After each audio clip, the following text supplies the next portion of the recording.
Cumprimento os irmãos com a paz do Senhor. Vamos orar, irmãos.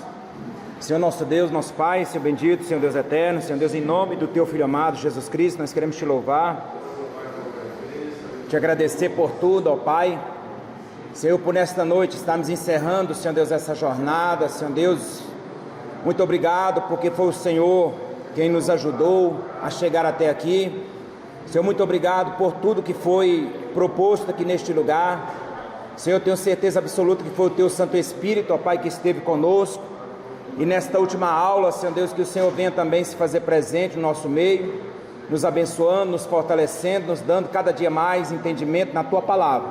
Senhor, abençoa cada vida. Senhor, os irmãos já chegaram, os irmãos estão vindo, traz em paz também, livre de todo mal. E dá-nos uma boa aula para a glória do Teu santo nome. É a nossa oração em nome de Jesus. Amém. Pode se assentar, irmãos. Então, chegamos ao final, né, irmãos? Graças a Deus. Eu quero, antes de tudo, parabenizar os irmãos. Foram 85 alunos, né? 51 estão permanecendo e permaneceram. Mas, graças a Deus... E todo o curso de teologia é assim mesmo, irmão. Tem aqueles que entram, e não é isso não, e tal. Aí sai mesmo, isso é normal, tá? Mas os irmãos ficaram firmes aí. Eu tenho certeza que Deus vai estar também, além de tudo, recompensando a vida dos irmãos, amém? Para os irmãos que estão no YouTube aí, nós estamos aí com Família Cristã, que seria o primeiro módulo, mas nós iniciamos no segundo. Por isso nós estamos encerrando com Família Cristã. Muito bem, irmãos, então vamos para a nossa aula, a lição de número 5, harmonia do lar. A harmonia do lar é a última aula desse módulo. Nós já vimos aí, irmãos, os propósitos de Deus para a família, os ataques à família e aos valores, o lar e a formação dos valores morais e espirituais. A lição passada foi as 3 colunas de sustentação do lar, e hoje a lição de número 5 será então a harmonia do lar. Vamos ler, irmãos, um texto da palavra do Senhor, que é conhecido como o Salmo da Família, Salmo 128. Salmo de número 128, diz assim: bem-aventurado aquele que teme ao Senhor e anda nos seus caminhos, pois comerás do trabalho das tuas mãos, feliz serás e te irá bem. A tua mulher será como a videira frutífera aos lados da tua casa, os teus filhos como plantas de oliveira à roda da tua mesa. Eis que assim será abençoado o homem que teme ao Senhor.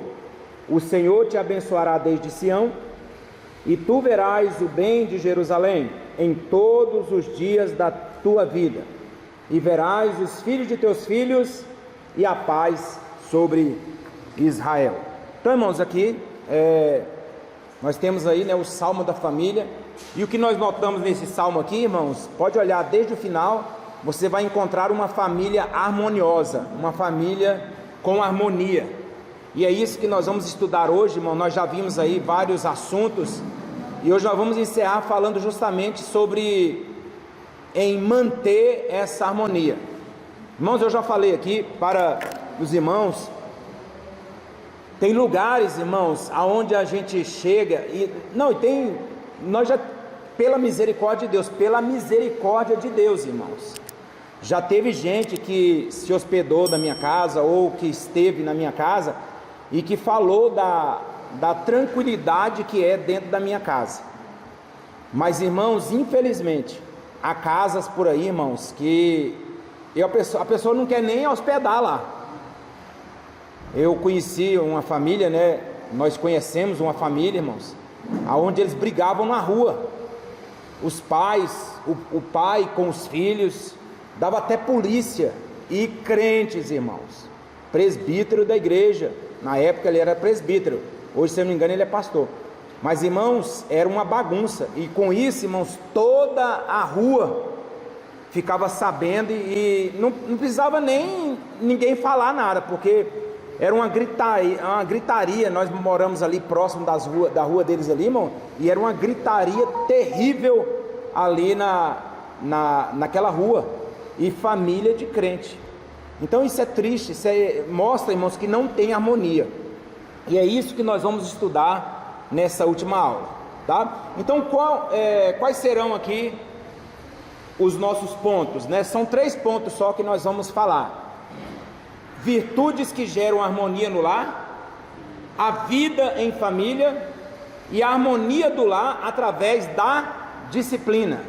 E é isso que nós vamos falar aqui. Já vamos para o primeiro assunto aqui, sobre a harmonia do lar.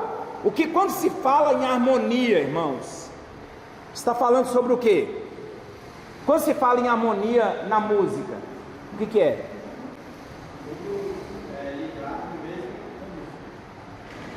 Ali, ó, lá. Tudo. Mas aí está falando o quê? De uma nota junto com a outra para formar uma música. Seria uma harmonia. Olha, e se não tiver uma nota consoante com a outra, o que vai acontecer? Vai sair desafinado. A harmonia fala justamente uma coisa boa, irmãos, uma coisa que está em consonância um com o outro. É por isso que eu estou falando, irmãos, a grande questão aqui de muitos casais que estão se separando é justamente também a falta de harmonia. Não tem harmonia, tá? Aí a música sai desentoada, tá? E é fácil fazer harmonia? Não é não. Ninguém nasce, irmãos, ali já tocando. Dá um violão para a pessoa e ele começa a tocar. Não, ele vai ter que aprender primeiro, ele vai ter que fazer com que haja esse encaixe, viu, irmãos? Que haja esse encaixe para poder sair uma melodia. Então não é fácil, ninguém está falando desde o início aqui que é fácil não, tá? A harmonia, então, irmãos, é um conceito clássico que se relaciona aos ideais de beleza, proporção e ordem. Olha aqui, irmãos, beleza, proporção e ordem. Tudo isso aqui foi isso que nós falamos aqui. Para se tirar essa beleza, se tirar essa proporção e colocar tudo em ordem, precisa dessa harmonia. A harmonia surge da união de vários elementos que formam um todo organizado. Numa construção, essa junção de elementos serve como um adorno. Para que haja, irmãos, essa harmonia, nós precisamos cultivar, todo casal, toda família precisa cultivar algumas virtudes, e são essas virtudes que nós vamos falar agora. Virtudes que geram harmonia no lar, é o primeiro ponto. Então, há vários elementos, irmãos, que geram harmonia no lar, mas nós vamos falar apenas de 3. O primeiro é sabedoria, o segundo, a temperança, a segunda virtude, e a terceira é o perdão. Sem isso, irmãos, também o casamento está fadado a se acabar, a não ter essa harmonia dentro de casa, tá? Então precisa dessas 3 virtudes aqui. Nós vamos falar da primeira, que é a sabedoria, tá? É a sabedoria. Uma coisa que a gente acha importante, irmãos, e de destacar, é que a sabedoria, ela precisa ser usada diariamente. Desde o momento, irmãos, em que eu abro os meus olhos, eu tenho que usar de sabedoria. Dizem por aí, né, tem um ditado que diz por aí, que por causa de um grito mal dado, você perde toda a boiada. Porque quem trata de boi, quem cuida de boiada, tem os gritos que você tem que dar. É igual quando você está no cavalo. Para ir para frente, você precisa falar alguma coisa para ele ali. Mas para parar, você já diz um outro ali. Então, se você falar a coisa errada, é perigoso até aquele cavalo desembestar e acontecer um problema. Então, trazendo para a nossa vida, é do mesmo jeito. Nós precisamos de sabedoria, por causa de palavras mal faladas, irmãos. nós atingimos filhos, nós atingimos esposa, nós atingimos esposo e por aí vai. Então, a primeira coisa é sabedoria. Mas como nós podemos usá-la de uma maneira prática e eficaz? Uma coisa interessante é que a sabedoria, irmãos, ela é uma capacidade dada por Deus e ela pode ser adquirida. Nós não nascemos já com sabedoria, nós aprendemos a ser sábios, e isso é bíblico. Tiago vai dizer: quem tem falta de sabedoria, peça a Deus, que a todos dá e não lhe lance em rosto. Então nós precisamos pedir sabedoria. O rei Salomão, quando Deus apareceu para ele e falou: olha, pede-me o que queres, ele falou: olha, eu quero sabedoria para poder entrar e sair do meio do teu povo. E aí Deus falou assim: olha, como você não me pediu para te livrar dos teus inimigos, não pediu riqueza, eu vou te dar sabedoria, vou te livrar de todos os teus inimigos e também vou te dar muitas riquezas. E aí, irmãos, ele mostrou aquela sabedoria ali, naquele fato daquelas duas mulheres. Nós não vamos ficar aqui nesse assunto, mas quando uma disse assim, o filho que morreu é dela, e o outro falou: não, o filho que morreu é dela, mas esse que está na mão dela aí é o meu filho. E aí ficou ali as duas dizendo: não, esse aqui é meu filho, o filho é dela e tal, e aí o Salomão, ali através daquela sabedoria que Deus já tinha dado para ele teve uma estratégia. Qual era? Manda aí trazer uma espada, né? Chamou um soldado: vem aqui com a sua espada. Aí falou: olha, segura a parte do bebê aqui, a parte de cima e a parte de baixo, corta o bebê no meio, dá um pedaço para uma e dá um pedaço para outra. Aí a mãe mesmo fala, a outra falou: não é minha, não é meu e nem dela. A outra falou assim: olha, pode ficar com ela.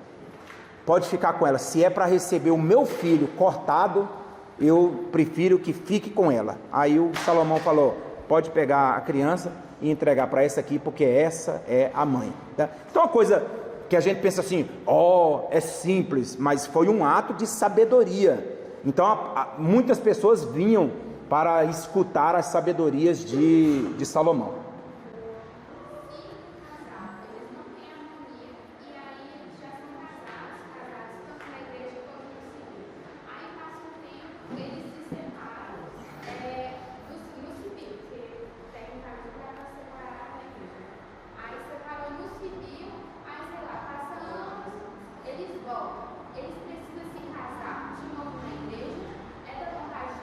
Se houve a separação, se houve o divórcio, eles precisam se casar de novo.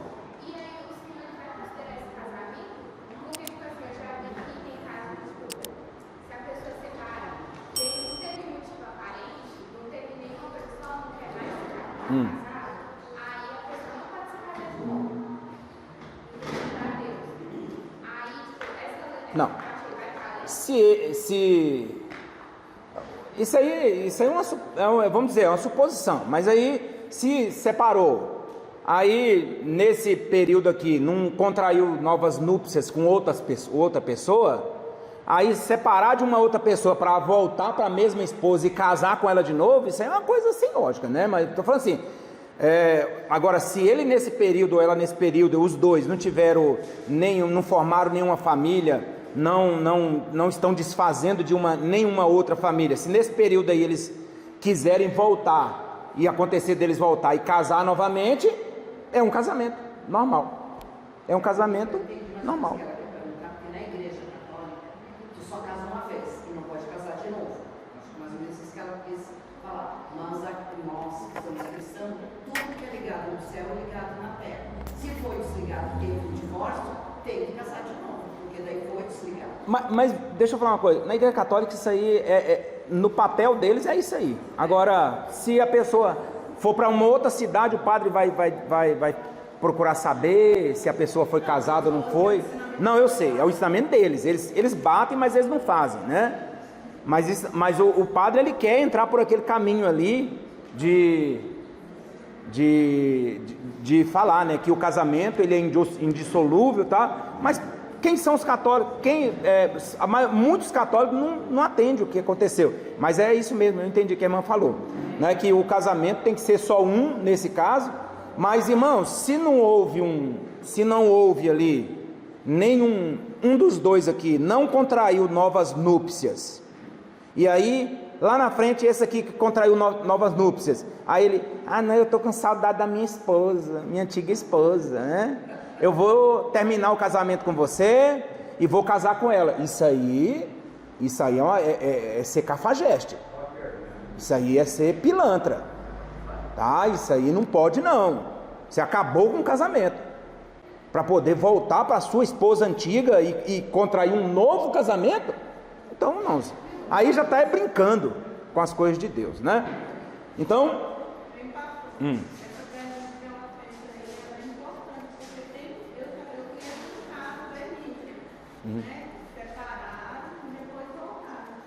Pois é, mas nesse caso aí é o que eu estou falando. Será que não houve um novo casamento? Não. Passou um tempo fora e tal, aí reatou, na realidade reatou o casamento. Irmão, a vontade de Deus, pode ter certeza absoluta, é que esse casamento seja reatado, porque o casamento ele não pode ser dissolvido. Mas meu esposo, aconteceu isso. Eu e Natan, a gente se separou. A gente casou na igreja, a gente se separou. No papel e tudo. Depois a gente voltou e casou de novo. E a gente está casado. De novo. Mas nem ele. Contraiu novas núpcias. Foi um período que ficou ali e tal, e voltou. E aí casou de novo, 2 vezes. Pois é. Mas aí, irmãos, é o que eu estou falando. Já tinha sido feito, já tinha sido formada uma família. Né? Então, praticamente o que a gente pode observar aí, que foi restaurada uma família. O que a gente tem que bater na tecla, irmão, é que casamento não é brincadeira. Casamento não é assim, quer saber, eu vou sair aqui, se não der certo eu volto, não sei o quê. Não é desse jeito, né? Mas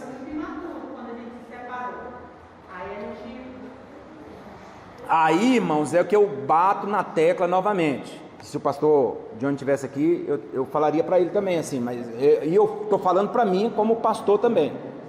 É onde nós, assembleianos, estamos errando de fazer o seguinte: Paulo e Lara, vocês vão se casar, passa por um curso de noivo. Aqui na igreja? Tem curso de noivo aqui? Agora tem, dá para você. Primeiro focar na Letícia e seguir para a gente. Tem curso de noivo aqui? Tem curso de noivo? Pronto, irmão, isso aí já é um caminho andado. Porque, irmão, eu vou ser bem sincero, e é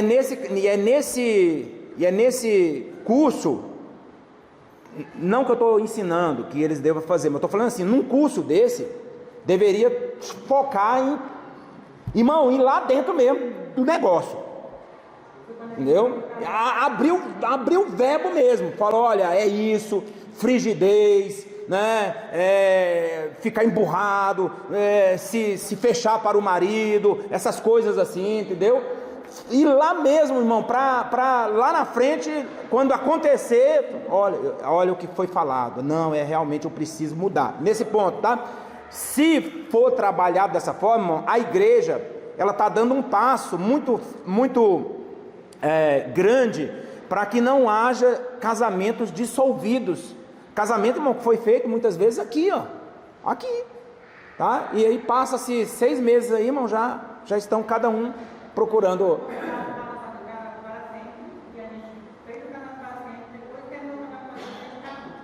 Pronto, não, isso aí o casado para sempre já é isso aí é uma bênção de Deus, irmão. Mas eu estou falando curso de noivo. Curso de noivo. Toda a igreja, irmão, na minha opinião, tinha que ter curso de noivo. Vai casar? Curso de noivo. Mas na igreja católica faz. Sim, e daí que na igreja católica eles fazem isso? Por que a gente não pode copiar aqui, irmãos?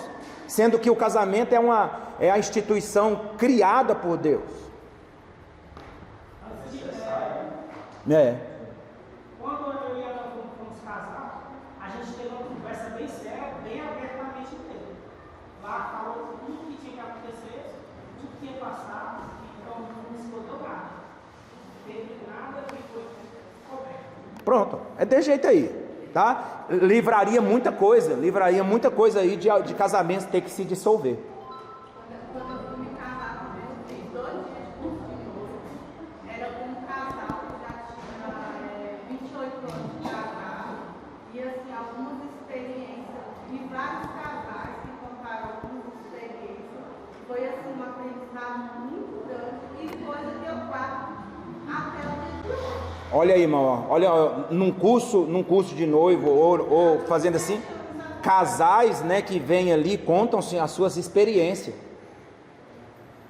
Num curso de noivo, pode trazer, por exemplo, só citando um exemplo, pode trazer um casal de irmãos da igreja que tem, por exemplo, só citando um exemplo aqui, um irmão que tenha 50 anos de casado. Teve um irmão aqui, o Carlos Alberto, acabou de completar 50 anos de casado. Pode-se trazer um casal desse para contar as experiências, falar, é tudo mar de rosa? Não, é isso, mas eu nunca abandonei, eu nunca vou abandonar ela. É isso, irmão. Eu estou falando aqui, pastor, a questão do... Sim, é aberto, né? Colocado tudo. Eu estou falando aqui, pastor, sobre a questão, né, que a igreja em si não é só aqui, mas estou falando em geral. Em geral, todas as igrejas evangélicas, elas pecam muito na questão de não ter um curso de noivo para casamentos. Ou seja, vai casar? Passa por um curso de noivo. E aí eu estou sabendo, pastor, agora que o Tiago, né? O Tiago, né? Está fazendo uma palestra, né? É um curso mesmo. Isso aí, irmão, isso aí é bem demais. Isso aí alegra o meu coração. Alegra o meu coração, irmão. Porque é isso que a igreja tem que fazer. Porque a igreja vai fazer a parte dela. Agora, se lá na frente terminar um casamento por causa de bobagem, irmão, porque hoje estão terminando por causa de bobagem, tá? Mas vamos lá, irmão, eu preciso correr aqui. Então a sabedoria, irmãos, ela é uma capacidade dada por Deus e pode ser adquirida. Usá-la significa pôr em prática algumas atitudes indispensáveis à vida cristã. Aí, irmão, vamos ver aqui alguns atos da sabedoria. A primeira coisa, irmãos, como que eu mostro que eu tenho sabedoria? Quando eu tenho firmeza. Eu tenho que ter firmeza naquilo que eu falo. Eu não posso, irmão, ser, como eu coloquei ali, ó, é o tal do Maria vai com as outras. Ah, não, todo mundo está indo para cá, eu vou para cá também. Não, negativo. Eu tenho que ter firmeza naquilo que eu proponho.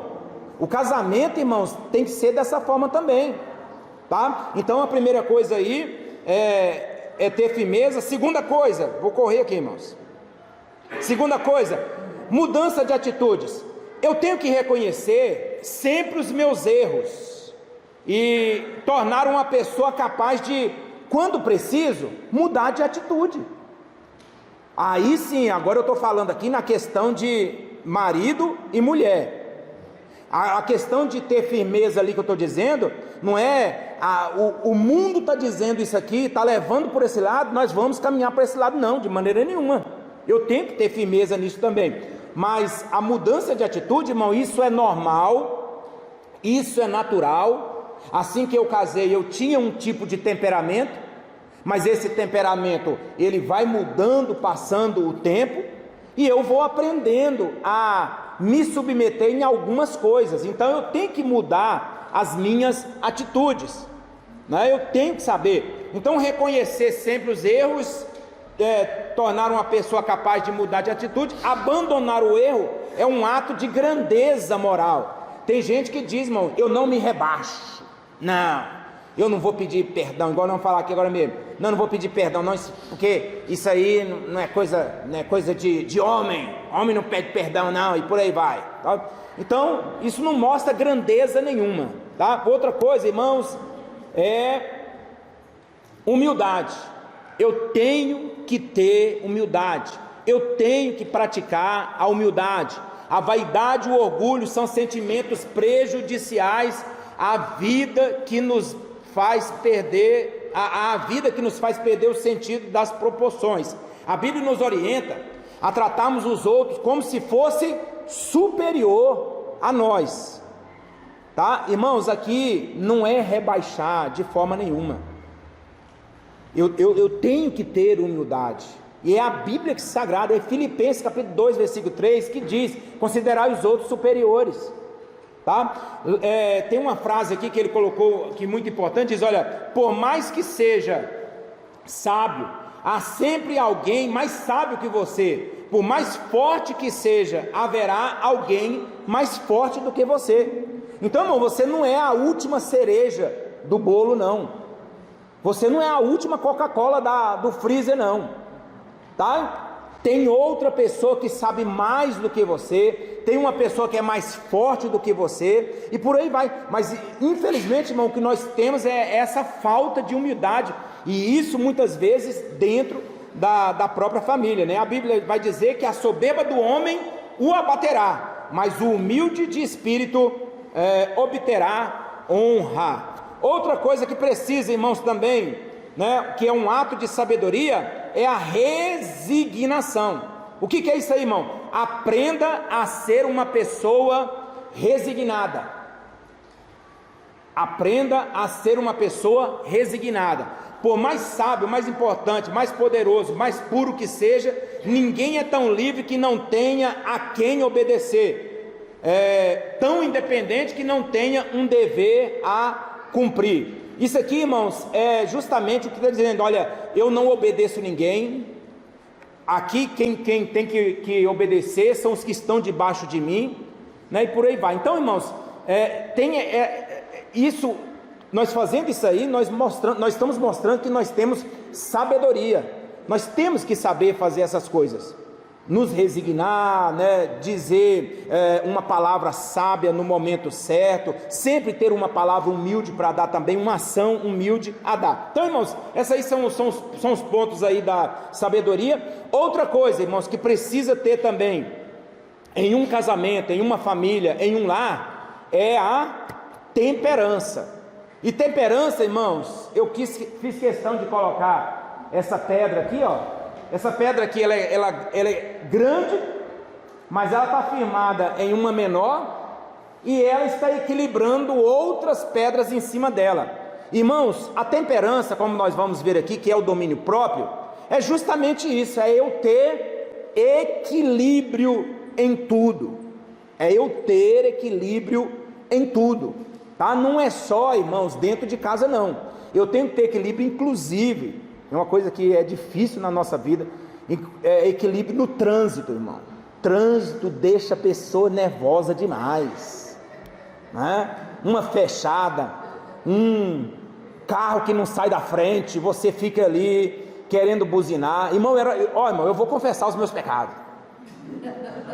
Ele é que sabe isso aí. Eu era senhor de ficar buzinando, irmão. Buzinando. Não saiu do meio, passa para o lado e pá! Hoje não, irmão, graças a Deus, Deus tem tido misericórdia da minha vida. Aí você fica assim, mas a mão ainda fica assim, ó, tremendo, a mão treme na hora, irmão. Mas uma buzinada dessa aí hoje, irmão, pode custar a sua vida. Uma buzinada dessa pode custar a sua vida. Lá na frente a pessoa vai te dar um tiro, vai jogar o carro para cima de você e por aí vai. Então, irmãos, temperança. Isso aconteceu com a esposa e a filha de um conhecido meu, né, que trabalhava. A esposa dele tinha mania de ficar buzinando, xingando. E aí um dia o cara veio e fechou ela, bem aqui na subida do cama, entrando no cama, o cara fechou ela, e porque ele fechou ela, começou a xingar e a buzinar. O outro cara que estava lá botou a arma para trás e deu vários chutes. Olha. Irmão, hoje por bobagem, as pessoas estão matando. Imagine num trânsito que você está ali com um solzão na cara, com a quentura ali, não pode ligar o ar-condicionado porque a gasolina vai embora e por aí vai. Aí você fica ali, tenta colocar a cabeça para o lado de fora e tal, e você está com a cabeça quente mesmo, fumaçando, e a pessoa ainda vai passar do teu lado para buzinar, irmãos. Então isso se chama temperança, domínio próprio, né? E precisa ter dentro de casa. É dentro de casa que precisa mesmo. Você tem que contar até 10. Não deu até 10, conta até 100, tá? Mas não deixa explodir não, irmãos. Explodir, para reverter isso aí é um caso sério. Sim? Você viu no jornal que Sim, eu vi. Isso por causa de discussão. Um cidadão pegou, estava na frente de um hortifruti lá, né? Ele entrou, foi com um caminhão, irmão, dentro do hortifruti lá e acabou com tudo, né? Por causa de uma discussão. O cidadão lá mandou ele tirar o caminhão de frente do hortifruti lá, e ele começou a discutir, entrou dentro do caminhão e acabou com o local lá. Teve um casal, passou no jornal aqui, teve um casal que estava comigo aí, uma mulher queria ligar o ar-condicionado, o marido queria. Aí por causa dessa briga, desse negócio, estavam concordando, brigaram, olha aí, por causa de um ar-condicionado, irmão. Meu irmão, deixa ligar no 17 e você pega uns edredônios e vai dormir tranquilo lá, não tem problema não, tá? Mas não vai brigar não.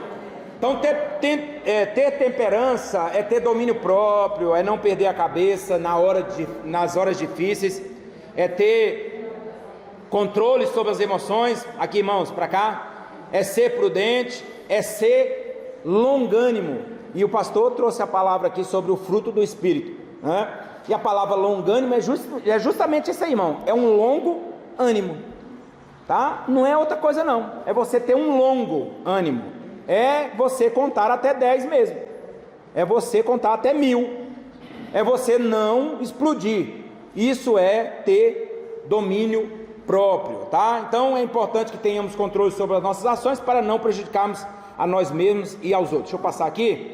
Outra coisa, irmãos, além de ter sabedoria, a temperança, nós precisamos, isso aqui, irmão, agora isso aqui é difícil. Isso aqui, tem pessoas, irmão, infelizmente, que não conseguem fazer isso aqui. Não conseguem. E acha que está certo. O grande problema nisso tudo aqui, irmão, é que acha que está certo. Agora, isso aqui, ó, vai fazer muita gente ficar fora do céu. Muita gente ficar fora do céu. Ainda consegue, né? Mas depois e a dor de cabeça não, a mente pesada de não ter liberado o perdão para aquela pessoa. Liberar perdão aqui não é coisa de dia 12 não, que eu estou falando não, tá? É um jeito de dizer, você perdoar aquela pessoa. Você sabia que você perdoar, e aqui eu acho que até coloquei aqui, perdoar é libertar a pessoa. É libertar a pessoa. Aquela pessoa está amarrada com o ódio que você tem dela. E quando você perdoa, você está desamarrando ela desse ódio, dessa raiva que você tem. Por exemplo, se eu te feri, aí eu vou peço perdão para o senhor. Aí o senhor não quer me perdoar. Eu estou livre, né? Fez a parte, né? Fez a parte. E é uma coisa interessante que a irmã Inês está dizendo, é o seguinte, porque Jesus ele vai dizer o seguinte: no dia que você for trazer a sua oferta lá no gasofilaço e você lembrar, preste atenção aqui, que você tem alguma coisa contra alguém, é isso que diz lá? Não. É você lembrar que alguém tem alguma coisa contra você. Irmão, isso é difícil. Aí Jesus fala assim: olha, deixa a tua oferta, não entrega lá não. Deixa a tua oferta ali, deixa com alguém, ou então coloca no bolso, vai lá naquela pessoa e reconcilia-te com ela. Reconciliar ali é pedir perdão. Engraçado, irmão, a pessoa tem uma coisa contra a pessoa e a pessoa tem que ir lá para pedir perdão. Olha o que Jesus está dizendo, irmão. Então, se for o outro lado ainda, é por isso que a gente tem que olhar os dois lados.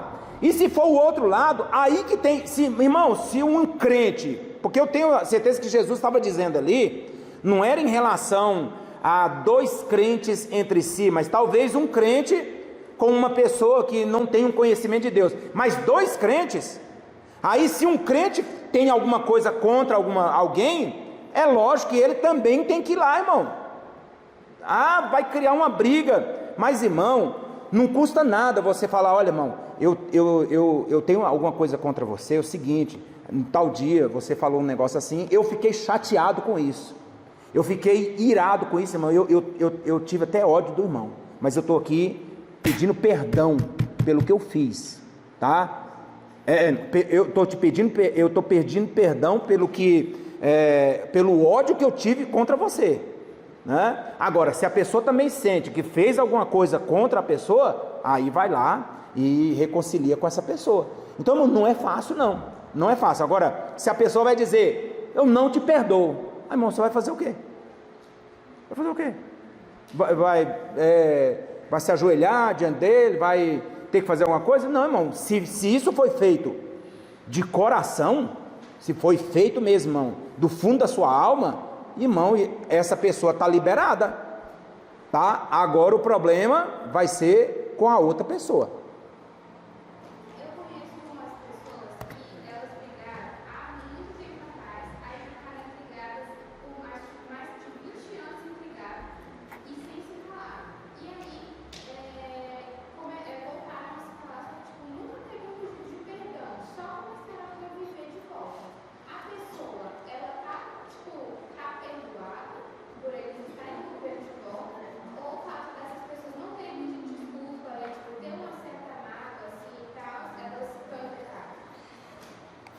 Irmão, é o seguinte, não tem como a gente descobrir assim, se houve na realidade ali um perdão sem um falar uma coisa com a outra, se estão tudo bem uma com a outra agora, 20 anos sem se conversar, mas eles resolveram se reatar, né? Não houve um pedido de perdão em si, né? Não tem como saber como é que está o coração dessa pessoa, porque, irmão, o coração é uma coisa, coração guarda coisa, irmão, e lá na frente, se a pessoa fizer a mesma coisa, vai acontecer a mesma coisa, vai acontecer deles brigar novamente. Por isso que o perdão, o pedido de perdão, ele libera a pessoa, tá? O pedido de perdão é para que não haja mais aquilo que aconteceu. Se não houve esse pedido de perdão, o que fica preocupante no momento é o seguinte: será que estão reconciliados mesmo? Né, pastor? Não, eu ia falar, tem que ver também se elas são cristãs. Cristãs? Cristãos? Sério, não sei. Então ela que é evangélica é errada, porque ela sabe o poder do perdão, né? Ela sabe o que é pedir perdão, mas se ambas as partes está tudo bem. Aí eu volto a dizer, irmão, isso infelizmente tem que ser, não está sendo ensinado na igreja, não está sendo ensinado nas igrejas, porque nesse caso aí, o que a evangélica deveria fazer então, era falar assim, olha, para ficar tudo bem entre nós, e isso seria o que? Um ato de humildade. Ela falaria assim, ó, olha, para ficar tudo bem mesmo entre a gente, você é minha amiga, mas eu quero te pedir perdão pelo que eu fiz. Pronto, irmão, isso aí era um tapa, um jeito de dizer, irmão, um tapa na arrogância, na soberba, né? Mas eu pensamento, né? Acho que vai do coração da pessoa, porque igual na minha casa, irmão com irmão sempre briga igual cachorro. E aí depois volta as paz, ninguém pede perdão para ninguém e fica numa boa. Eu acho que depende do coração. Mas nesse caso aí são irmãos e irmãos, né? Tem irmão que briga e se torna Inimigo um do outro. Mas aí já foi falar. Tem outros que não se tornam igual na minha casa mesmo, com a minha mãe. A gente brigava, fica sempre a matar o outro. Mas passava um pouquinho, já estava todo mundo bem, todo mundo unido, entendeu? E nunca se entregando um no outro. Agora, existe aqueles que guardam a máquina, né? Por isso que eu vou voltar a falar, depende do coração. Isso. Mas aí eu entro na questão, é que se a pessoa é evangélica e não tem o conhecimento ainda, porque é o perdão, ainda falta isso. É porque, irmãos, infelizmente, tem pessoas que não conhecem, não sabem o que é perdão. E acham que perdoar é simplesmente, tá tudo bem entre a gente aqui, Não, então é nesse ponto. Mas Eu, nas minhas irmãs mesmo, a gente é super unida, você sabe Isso. disso. E a gente nunca precisou de pedir perdão uma para outra. mas nesse caso aí. De uma vez. Falta de conhecimento. Exatamente. Tem que pedir perdão. Cristão tá de perdão. Mas assim, mais difícil ainda é você, a pessoa reconhecer que errou, pedir perdão, a pessoa dizer que perdoou, mas tipo, a pessoa nunca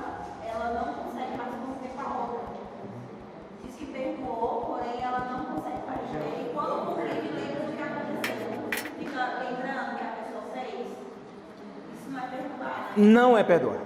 Pois é igual esse caso, ó. Tem gente que faz o outro e pede perdão, mas é tipo assim, eu te perdoo, mas você fala. Por que eu não vou te perdão? Tipo assim, olha, eu vou perdoar, mas antes você vai ouvir. Tem gente que faz isso, irmão. Antes você. Isso não é perdão, não, irmão.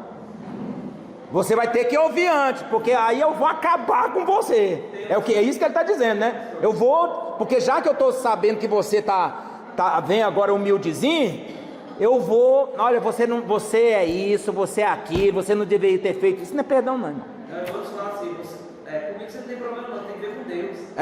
Aí é com Deus. Eu já te perdoo, irmão. Quem sou eu para perdoar? Você tem que ver com Deus e por aí vai. Então,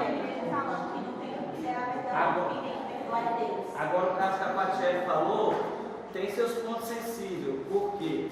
Porque depois que gerou algo de machucar alguém, nunca vai ser a mesma coisa.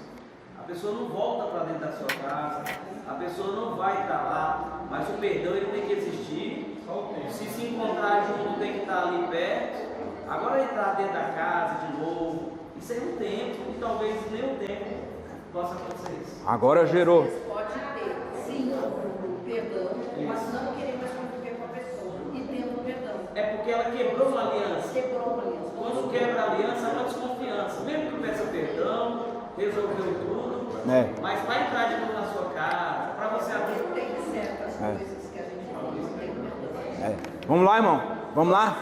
O assunto é bom. A imensa missionária dele tem razão de uma coisa. Quando é família, irmãos, consegue resolver ali, porque está muito perto demais. Esse ensinamento o pai ainda muito perto. Vamos lá. Irmã. Não. É porque assim, tem situações que assim, você pede perdão para a pessoa, mas no coração da pessoa existe aquela maldade com relação àquele que liberou o perdão. Então, assim, eu acho que a pessoa tem que ter esse cuidado de não manter na sua vida uma pessoa próxima, tipo assim, de estar ali com você na mesa, de estar ali próximo, vendo o seu caminhar, porque às vezes ela tem aquela coisa ruim dentro dela e ela continua fazendo mal, mas você tem que ser guardar o seu coração. Aí é uma outra questão, daquela pessoa que não. Ela perdoou, mas vamos assim, não quer uma aproximação para não surgir alguma coisa. Aí vem aquele mesmo pensamento, será que perdoou mesmo, né? Então Aí eu acho que o perdão foi liberado, mas a outra pessoa, do outro lado, eu estou falando para de liberdade, de perdoar e trazer a pessoa de volta, convívio, e a pessoa continuar com aquela maldade desejando, querendo fazer mal. Então a gente tem que ter esse cuidado com quem a gente convive nesse sentido. Exato. Irmãos, não é fácil. É por isso que nós temos que ter o quê? A harmonia. A harmonia foi perguntado aqui, ó. Você pega uma nota, outra nota, para você juntar tudo para harmonizar. Então, irmão, não é fácil não, tá? Não é fácil, mas se você pegar tudo isso aqui, olha, que está sendo falado desde o início desse módulo, irmãos, colocando em prática, pode ter certeza absoluta que o teu casamento pode passar por dificuldade, mas vai chegar do outro lado. A gente costuma sempre dizer, irmão, Mateus 6, versículo 14 e 15, que Jesus está ensinando a oração do Pai Nosso, ali um modelo de oração, e o lugar mais perigoso do Pai Nosso, é aquele: perdoa os nossos pecados, assim como nós perdoamos aqueles a quem nos tem ofendido. Ou seja, A revista aí, pastor, ela própria se explica. exatamente, Ela fala assim, ó, perdoar não é uma opção nossa, não é opção, é um dever. é um dever. E quando você tirou aí, a irmã Silvânia, ela fez a prova, irmão, porque ela vai sair agora, tá lá trabalhando, tá? Irmãos, Jesus, irmãos, quando ele diz assim, olha, perdoa assim como nós perdoamos, você está dando autorização para Deus, para ele ou não te perdoar, ou te perdoar. Olha que situação, irmão. Mas é uma oração que tem que ser feita por uma pessoa que está com o coração limpo. E aí você vai para o Salmo. Quem é que vai habitar o templo, o monte do Senhor? Aquele que é limpo de mão, de coração, e aquele tal, e vai, tudo aquilo ali, mas justamente uma pessoa que não tem nada no coração. Agora esse negócio de ficar, não, eu perdoei aqui, mas se fizer isso aqui, eu vou rodar, tem crente que ainda fala assim, ó, eu vou rodar a baiana ainda. Isso é coisa de um bando, irmão, né?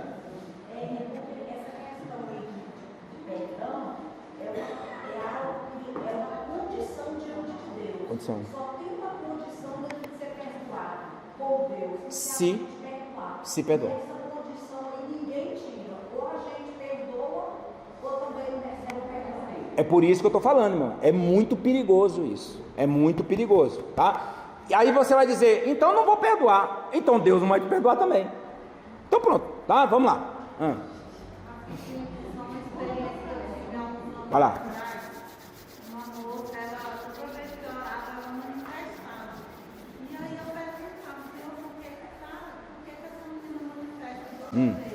Expulsava e o demônio voltava. Aí um dia ele perguntou porque ele estava insistindo em voltar. E aí ele puxou a boca dela e falou que era porque ela não se perdoava. Aí, tá vendo? É um jeito, é onde o diabo trabalha, irmão. Olha, por isso que é tão sério. Deus trabalha onde já não existe nenhuma mágoa. Já está tudo limpo. Mas o diabo trabalha onde tem mágoa. Olha que coisa, né? Então, irmãos, perdão, irmão, perdoar é uma atitude corajosa. Perdoar é livrar o ofensor. Você está desatando ele, tá? Perdoar é, sobretudo, superar a dor e aceitar o outro como ele é. Perdoar é amar aquele que nos aborrece. Irmãos, nós vamos perdoar e não vamos mais nos lembrar? Isso é uma mentira, irmão. Às vezes por outra, a gente pode lembrar daquilo, mas aí, irmãos, é lembrar, mas não doer na gente, porque, irmãos, a nossa mente é um arquivo, por que você sonha e você lembra de coisas de muito tempo atrás, ou então você sonha e lembra de uma pessoa que você não estava nem lembrando antes de dormir? Porque a sua mente é um arquivo, não é o nosso irmão psicólogo, né? Então, você vai dormir lá assim, é como se puxasse um arquivo ali e reatasse algumas coisas. É lógico, vai vir ali uma coisa sem nexo nenhum, mas você está lembrando daquilo. Você falando sobre isso, eu lembrei de uma vez que um pastor aqui na igreja, ele falou que o perdão, ele explicou mais ou menos, ele disse que uma vez ele rasgou a perna no arame farpado, e ele disse que doeu muito, muito, muito, muito. E aí no dia que ele mostrou pra mim, assim, a cicatriz do ferimento dele. E aí ele falou, irmão, no dia que eu me feri, doeu muito. Hoje não dói mais, mas eu olho lá, eu lembro do quanto doeu, mas aquilo não me faz sofrer mais. A marca fica, É isso. né? A marca fica. Mas não dói mais. Agora você não pode ficar, né? Lembrando da marca e aquele arame, né? É igual aquele menino, o pai mandou, toda vez que alguém fizesse uma coisa contra ele, ele fosse lá e pregasse um prego num toco, né? Num toco. Aí ele falou assim, olha, agora, chegou uma época, quando ele já estava grandinho, ele falou assim, olha, agora é horário, já é uma época de você perdoar tudo, eu vou te ensinar a perdoar. Vai lá e arranca todos aqueles pregos que você colocou no toco, né? Aí ele foi lá e arrancou. Aí ele falou assim, olha, então lembra de tudo, tenta lembrar, não, faz o seguinte, tudo que aconteceu, aí você pega e libera o perdão e perdoa tudo que aconteceu. Aí ele, pai, então tá bom, eu perdoo tudo. Aí quando terminou, ele olhou assim e falou assim, pai, mas ficou a marca dos pregos lá. Mesma coisa, vai ficar a marca, irmão, mas é igual falou aqui, olha, lembra, mas não dói. Perdoar é lembrar, mas não doer. Eu lembro disso aí, mas não dói. Vamos lá. Sentimentos que impedem o perdão, irmão, o ódio. Se tiver ódio, não vai liberar o perdão, tá? Autopiedade. Quem lembra desse aqui, ó? Ó céus, ó vida, ó azar, né? Eu sei que não vai dar certo, meu Deus do céu, é autopiedade, irmão. Não vai dar certo. É porque eu sou desse jeito mesmo. Eu nasci para sofrer. Eu não sei o que. Isso aqui, irmão, impede o perdão, tá? Impede, inclusive, de receber o perdão e de liberar o perdão também, tá? E terceiro lugar, o orgulho. Irmão, quem é orgulhoso, ele olha de cima para baixo. Aí todo mundo ali é nada para ele. Vamos correr aqui. Capacidade para perdoar, praticando o perdão. Aí, irmãos, nós temos que lembrar do exemplo de Deus. Se Deus fosse nos tratar da mesma forma que nós tratamos, aqui está falando de Mateus, né? O próprio Jesus falando, ter determinação para perdoar, limpar o coração de todo ódio, preencher com amor, não guardar nenhum ressentimento. Ressentimentos são bloqueios de orações. A Bíblia vai dizer mesmo que não pode ter ressentimentos, irmãos. E o próprio casal mesmo, se estiver ressentido um com o outro, a oração é impedida, tá? A oração é impedida. Olha como que o perdão também tem a ver com isso aí. Ter humildade. Ele vai falar sobre um exemplo de uma ovelha, né, que estava atravessando ali uma pinguela ali, né, um local pequeno assim, e ela dá de frente com outra ovelha. Aí nenhuma das duas quer retroceder, nenhuma das duas. Aí, irmão, quando nenhuma não quer retroceder, uma pega e se ajoelha e deita, e a outra passa por cima e vai embora. O que é isso aí? Humildade, é isso que ele quis dizer aí, tá? Sem o perdão é difícil nos livrarmos dos obstáculos que nos impedem de termos comunhão com Deus. Nós temos também que saber a vontade de Deus, tá? A vida em família, irmãos, aqui, né, é o outro ponto. O lar se torna harmonioso quando existe disciplina e regras. Criar, educar, dar segurança material e afetiva, formar valores, disciplinar, estabelecer limites, estimular a autoestima, a autonomia e a independência. Tudo isso tem que ser feito. Primeiro ponto aqui, irmãos, é a criação de regras e estabelecimento de limite. Toda família tem que ter limites. O homem tem que ter limite, a esposa tem que ter limite e os filhos também, tá? Outra coisa, irmãos, é estabelecimento de valores. O que é isso aqui, irmão? É se assentar em casa, discutir problemas morais. O pai e a mãe discutir problemas morais entre si. Olha, você está vendo esse negócio aí? Você viu o negócio lá do caminhão que entrou no hortifruti? Olha, isso aí é falta de domínio próprio. Conversar entre a família. Irmão, conversa sobre tudo. Tem tempo para tudo, mas não tem tempo para conversar com a família. Aperfeiçoamento da justiça no lar. Isso aqui é o que, irmão? É colocar os pingos no i, tá? É falar, olha, eu errei. Olha, minha filha, você errou nisso aqui. Mas a filha também poder dizer, pai, o senhor errou nisso aqui também, tá? Ler, conversar sobre histórias bíblicas. Por exemplo, já pensou se um pai e a mãe, um filho começasse a conversar sobre Absalão, e aí começasse a falar assim, minha filha, em que Absalão errou? Aí ele fala, foi nisso, nisso e nisso. Pronto, aí traz exemplo dentro da Bíblia Sagrada para dentro da casa também, tá? Outra coisa, conversar a respeito das suas experiências. O pai tem experiências para contar, a mãe tem experiência para contar, e os filhos também no seu dia a dia, tá? Outra coisa aqui, irmãos, é os empecilhos na formação dos valores.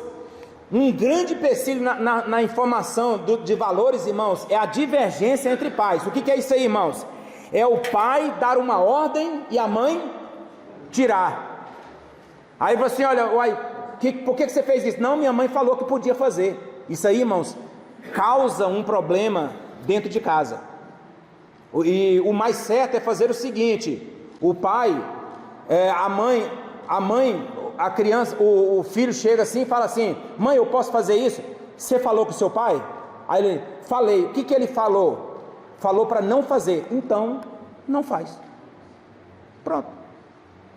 Pai, eu posso fazer isso? O que sua mãe falou? Não, ela falou para não fazer. Então, não faz.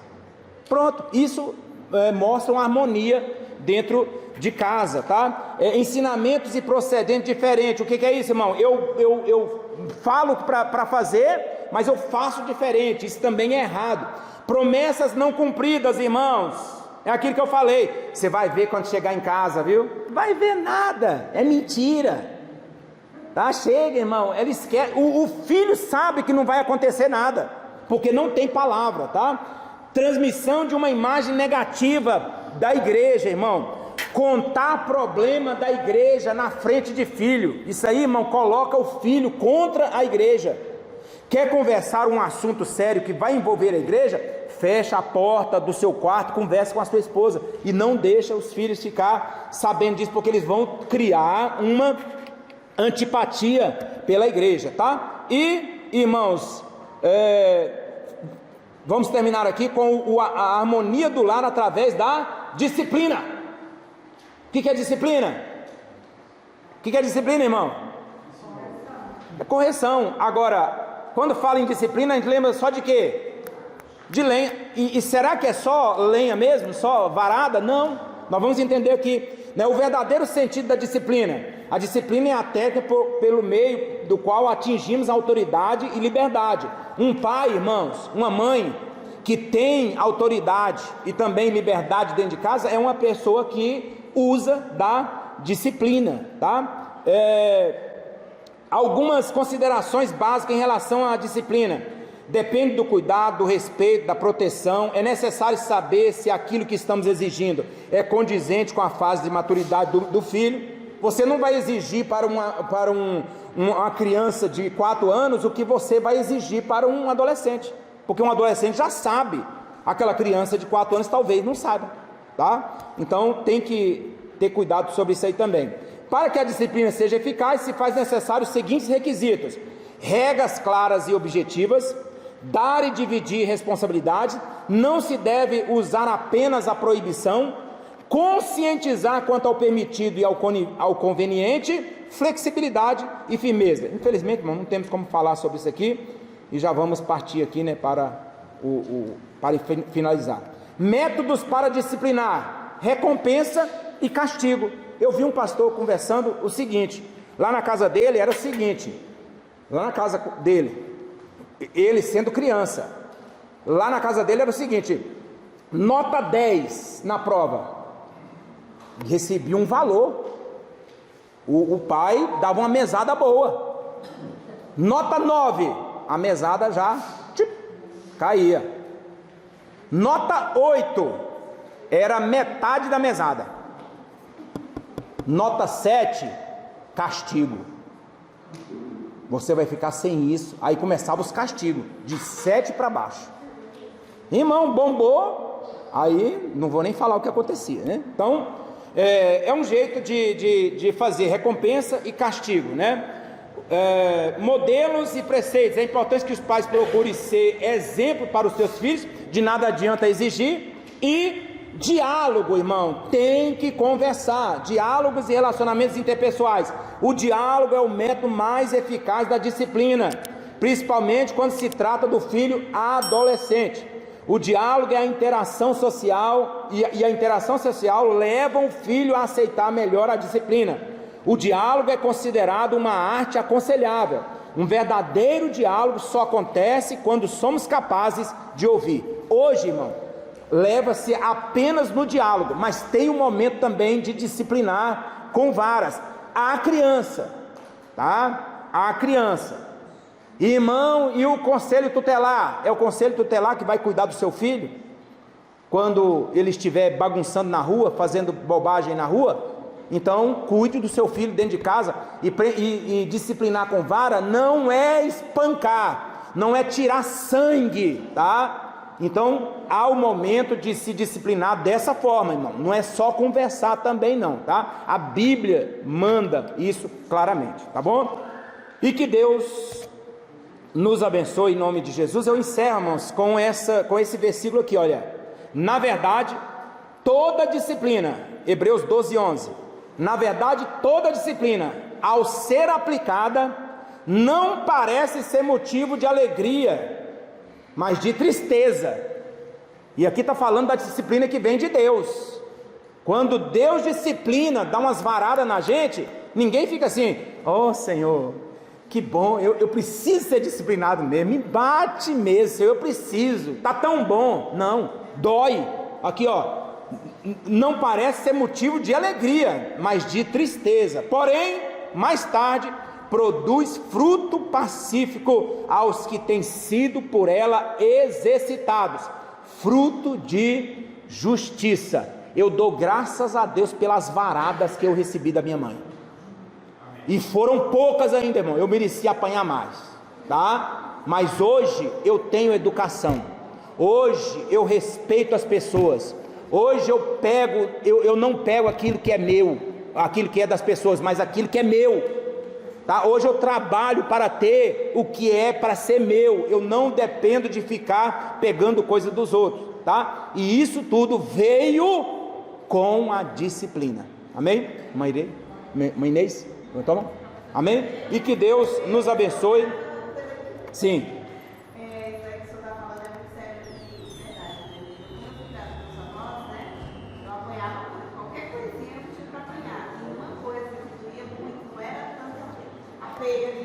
No momento da dor, eu estava chorando, né? A minha avó pegava e fazia eu ir lá no meu avô e abraçar ele e dizer que amava ele toda vez. Então, quando eu apanhava, o que doía mais era dói. Tanto que ele se comovia, tanto que ele chorava também. Isso daí, na minha vida, eu trouxe para minha vida até hoje, porque por mais que eu não fique chateada com alguma coisa, eu não consigo guardar raiva, mágoa de alguém. Eu acredito que tem muito a ver com isso. Irmãos, valeu a pena. Agora hoje, infelizmente, né, o que a gente vê aí, infelizmente, é a falta da disciplina. Não é só questão de bater, não, irmão. É falta de conversar também. Porque nem bater não bate, e nem conversar pior, tá bom?